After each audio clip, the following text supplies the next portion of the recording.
Hi, എല്ലാവർക്കും നമസ്കാരം. എന്റെ പുതിയ വീഡിയോയിലേക്ക് സ്വാഗതം.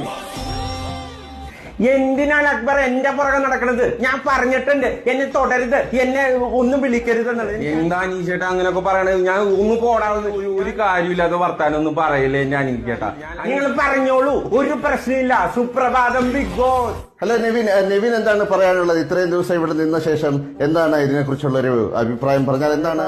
ഇവരെല്ലാവരും പല രീതിയിൽ കളിച്ചുകൊണ്ടിരിക്കുകയാണ് ലാലേട്ട. എല്ലാവരും കരച്ചിൽ കാട് മാത്രമല്ല, ഈ ആർട്ടിഫിഷ്യൽ കുളസ് ഉണ്ടല്ലോ, ഇരുന്നാലും കരയും കിടന്നാലും കരയും, കരഞ്ഞോണ്ടേ ഇരിക്കുക. കരയാൻ വേണ്ടിയിട്ടാണ് ഇത് ബിഗ് ബോസിലേക്ക് വന്നിട്ടുള്ളത്.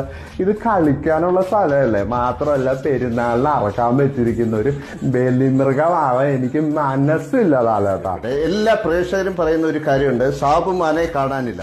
ആ ലാലേട്ട ഒരുപാട് എല്ലാവരും നല്ല രീതിയിൽ കളിക്കുന്നുണ്ട് ലാലേട്ട. ക്യാപ്റ്റനായ ശേഷം കൂടുതൽ സ്ക്രീൻ സ്പേസ് കിട്ടിയെന്നൊരു ഡൗട്ടുണ്ട്. ഹലോ ആര്യൻ, എനിക്കൊന്നും അറിയില്ല ചേട്ടാ, ഒന്നും അറിയില്ല.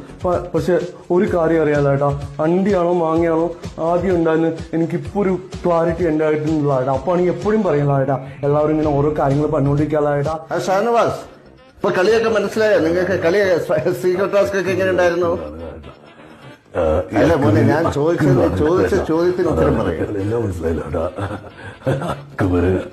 ഇയാൾ എന്താണിത്? എന്ത് ചോദിച്ചാൽ അക്ബർ അല്ല, അക്ബർ ഖാൻ.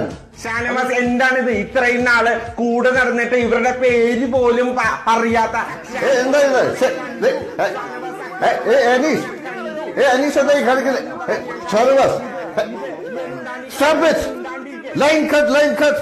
കണ്ടില്ലേ, ഈ ബിഗ് ബോസ് ഷോ കൊണ്ട് ഏരിയയിലെ പണിയിട്ടിരിക്കുന്നത് വേറെ ആർക്കുമല്ല, എനിക്കാണ്. അടുത്ത എപ്പിസോഡിൽ കാണുന്നവരെ അല്ലേ